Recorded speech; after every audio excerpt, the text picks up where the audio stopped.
vamos a entrar a ver lo que son los espacios vectoriales, que hemos visto que van a ser realmente espacios vectoriales una cuaterna si cumple los 10 axiomas.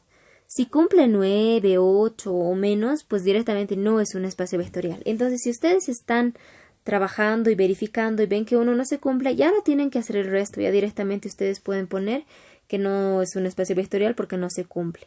El ejemplo que vemos nos dice demostrar que R2 es un espacio vectorial, para lo cual nosotros vamos a darnos ejemplos. Si vemos las propiedades o los axiomas, necesitamos 3 vectores en todas nuestras demostraciones. Vamos a darnos V y W, que todos estos deben pertenecer a R2. Lo pueden hacer de una manera genérica, como esta, por ejemplo, darle aquí U1, U2, B1, B2, W1, W2, o lo pueden hacer de una manera numérica, digamos 1, 2, aquí 6, 7, menos 8, 9. Entonces, depende mucho de ustedes y de cómo les guste trabajar. Nosotros lo vamos a hacer de una manera genérica. Si nos pidiera, por ejemplo, vectores que pertenezcan a R3, tendríamos que darle un elemento más, ¿no? Pero como nos dice R2, pues directamente son vectores con 2 elementos y por eso les he dado de esta manera. También vamos a necesitar escalares. Nos vamos a dar alfa y beta que pertenecen acá. Bien, ahora sí ya podemos empezar con los primeros 5 axiomas que están relacionados a lo que es la ley de la composición interna. Justamente el primer axioma nos habla de la ley de la composición interna, y nos dice que U más B debe pertenecer a B. En este caso B, el espacio vectorial que queremos comprobar es R2, entonces le pondremos debe pertenecer a R2 en todo lo que decía que debía pertenecer a B. Vamos a hacer la suma. Acá tenemos U, que es U1, U2 más B. B es B1, B2. ¿Y cuánto nos dará esto? Vamos a sumar estos vectores, como ya hemos aprendido a sumar, ¿verdad? Las matrices de esta misma manera vamos a sumar. Bien, acá tenemos U más B1 y U más B2. ¿Cuántos elementos tiene este vector? Tiene 2. Uno que resulta de la suma de U más B1 y el otro que resulta de la suma de U más B2. Entonces, si tenemos un vector que tiene 2 elementos, decimos que pertenece en efecto a R2. Se cumple nuestro primer axioma. Vamos a pasar al segundo axioma. El segundo axioma nos habla de lo que es la propiedad conmutativa. U más B es igual a B más U.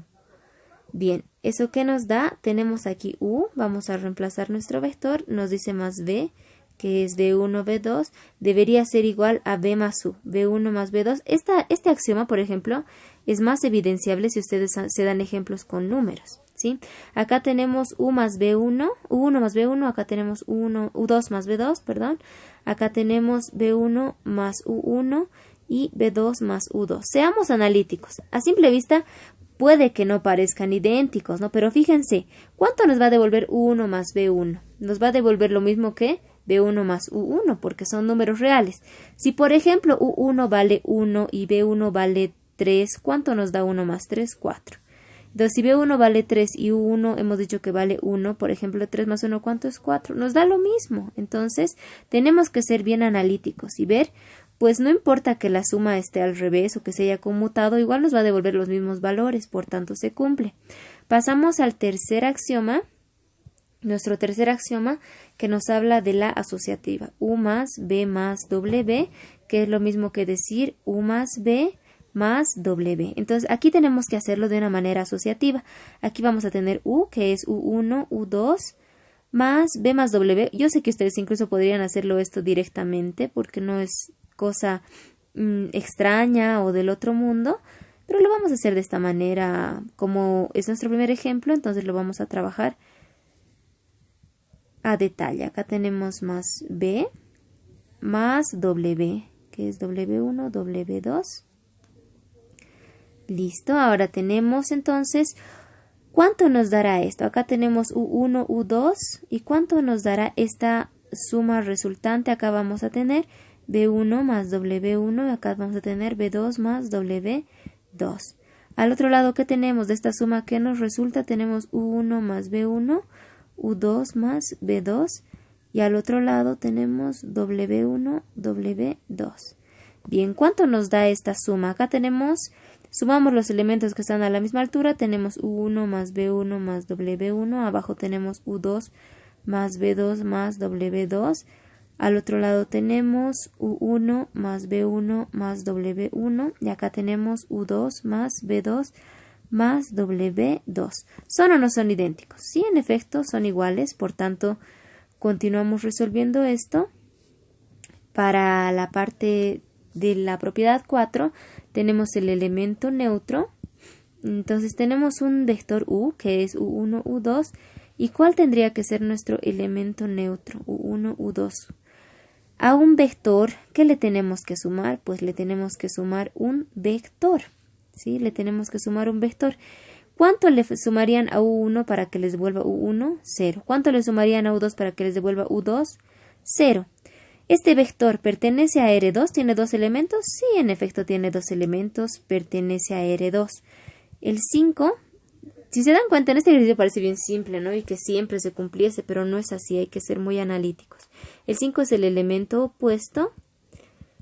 Y acá tenemos U, que es U1, U2. ¿Y cuánto va a ser el elemento opuesto? Es menos U. Vamos a tener menos U1 menos U2.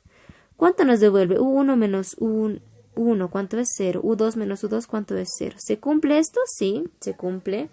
Este elemento tiene dos elementos, pertenece a R2. Ahora vamos a trabajar los 5 axiomas siguientes que se relacionan con la ley de la composición externa. Vamos a comenzar justamente con el de la ley de la composición externa. El de la ley de la composición externa nos dice que alfa por U debe pertenecer a B, en este caso a R2, a pesar de que alfa es un escalar, pero igual debería pertenecer a R2 nuestro resultado, porque hemos visto que el conjunto de partida no siempre es igual al de llegada. Acá tenemos K, R2 y el de llegada es R2. ¿A cuál no es igual? K no es igual a R2. Entonces, vamos a ver si se cumple la ley de la composición externa. Tenemos alfa, que es un elemento genérico, por U1, U2, que es el vector U. Si tenemos un escalar, ¿cómo se multiplica? Se multiplican todas las posiciones. ¿Sí? Multiplica a todos los elementos. Si es una matriz, multiplica a todos los elementos de la matriz. Si es un polinomio, multiplica a todos los elementos del polinomio. Y así sucesivamente. Entonces tenemos que, en efecto, pues cumple la ley de la composición externa, pertenece a R2, es un vector que tiene dos elementos. Pasamos entonces a ver la siguiente propiedad que nos habla también de la distributiva, tener este caso, ¿sí?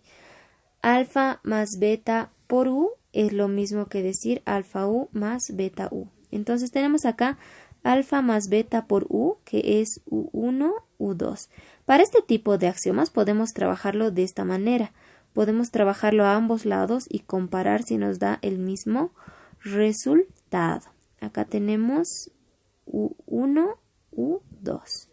Entonces acá tenemos alfa más beta por U1 y abajo tenemos alfa más beta por U2. Al otro lado tenemos alfa U1 más beta U1. Abajo tenemos alfa U2 más beta U2.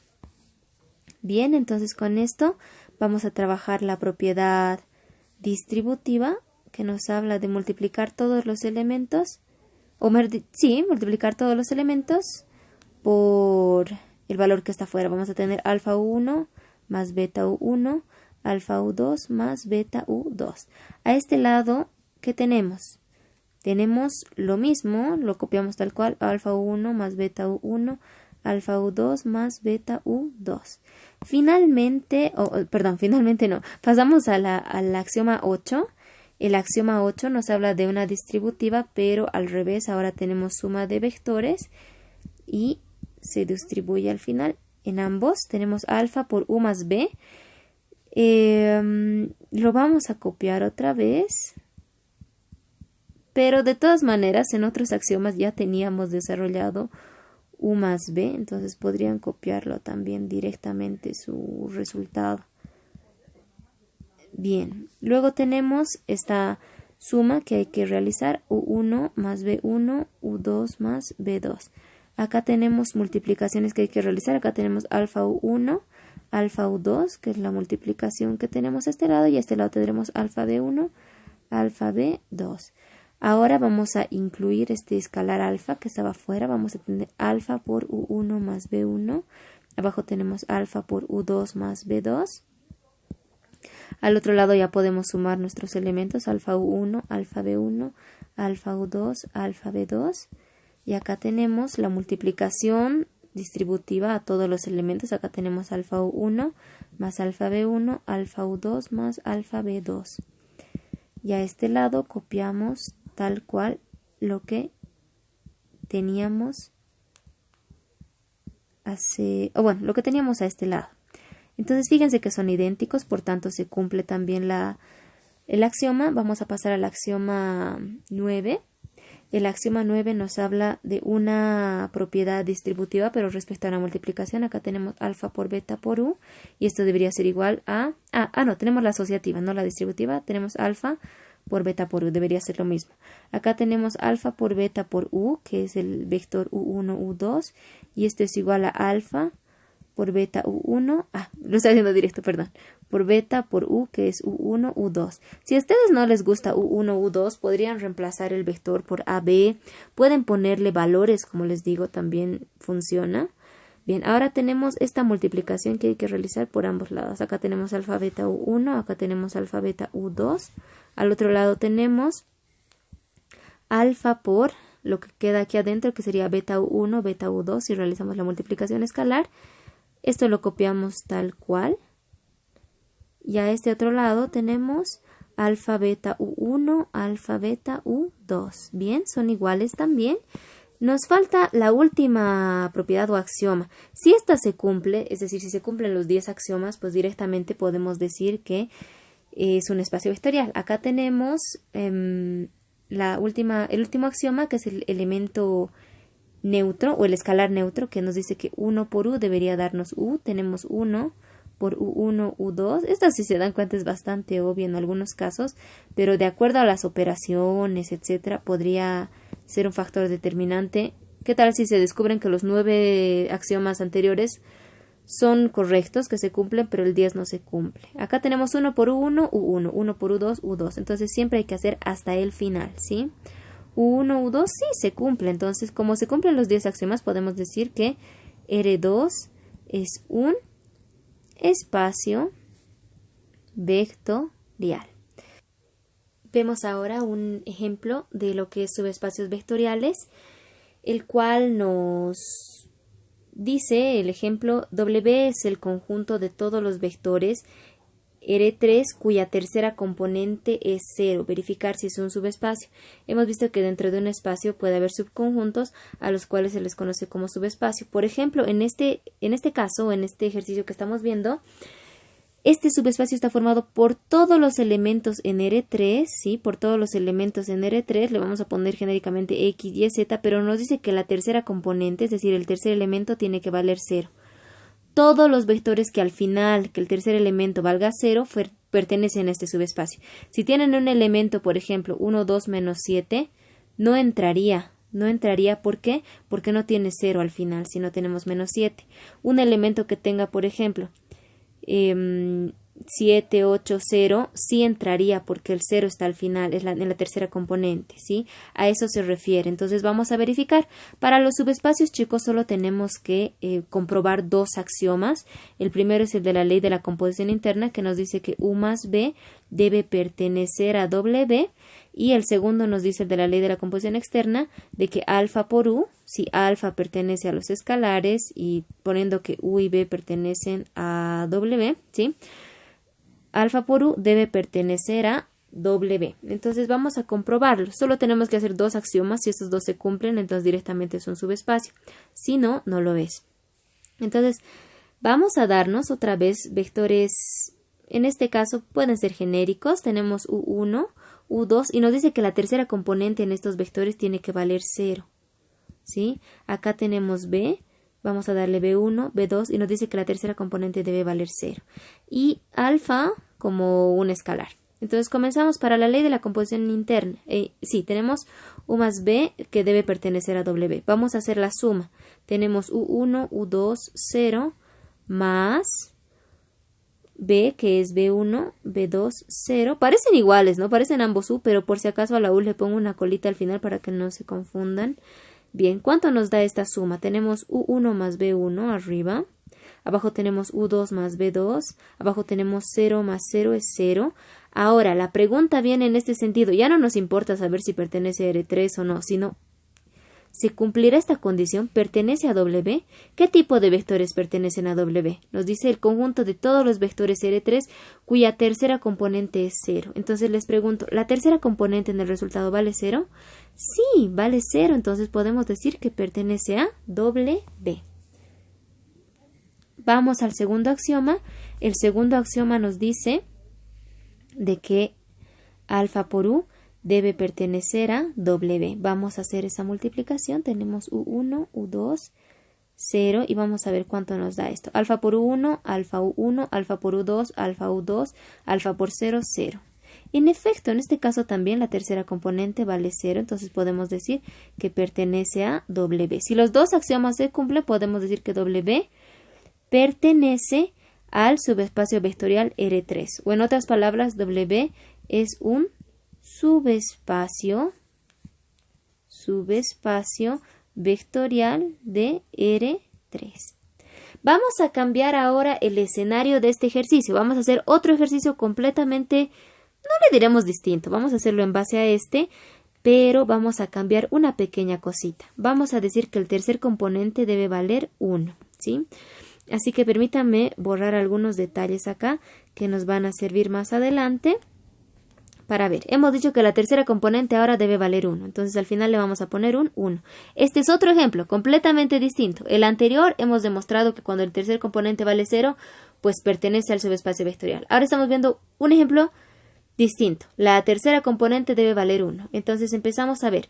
U más B pertenece a W, tenemos 1, 1 acá, ¿sí? Estoy copiando, ya tenemos acá nuestros vectores con los que vamos a trabajar, los estoy copiando acá. Y vamos a ver si U más B pertenece a W. 1 más B1, U1 más B1. U2 más B2, U2 más B2. 1 más 1, ¿cuánto es eso? 2. Nos dice acá, este vector pertenecerá a W, nos dice todos los vectores cuya tercera componente es 1. ¿La tercera componente en este caso es 1, chicos? Les pregunto. No, es 2. Por tanto decimos no pertenece a W. Entonces ya no necesitamos ni hacer el segundo axioma. En este caso, como no se cumple ya el primero, podemos decir, por tanto, W no es un subespacio de R3. Tienen un ejercicio muy parecido en la práctica, el cual van a poder trabajar de esta manera. Entonces, para esta parte de subespacios, sean muy conscientes con lo que es la definición que les están dando. Siempre tienen que mantener esa definición, ver la condición y ver que se cumpla siempre.